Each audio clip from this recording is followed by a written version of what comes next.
varon khai chuam nem ve heng howi zor vek turami vahan avain cheng sing sari sang sari zali somnga pathumani chu a ani le heng ho hi king tikangi shale dei zor ridon naktuk vela pan kan shalang kan khombang huna khomban huna a chole vel kan so so huna tin ngei ti le don kha ti hian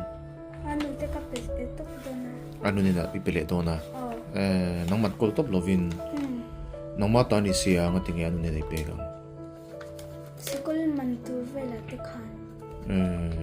iwa han fel ta pathianin aron pe ka ni mi phalte kal tangin mo pathian nera lom tu han soina tero chung halom tu kan soya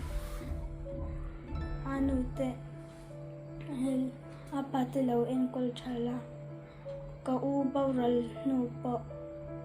min lo en kol chala kan chung ko min na tamna kan thil ti sol zong song te voina kan thil ti sol te min ngai da mong che kan lo na te khan min lo veng la olal pa mi sol la ka min tong ti su zong song ti so kristan hin kan di la ja amen i u boral to mi ti kan nge boral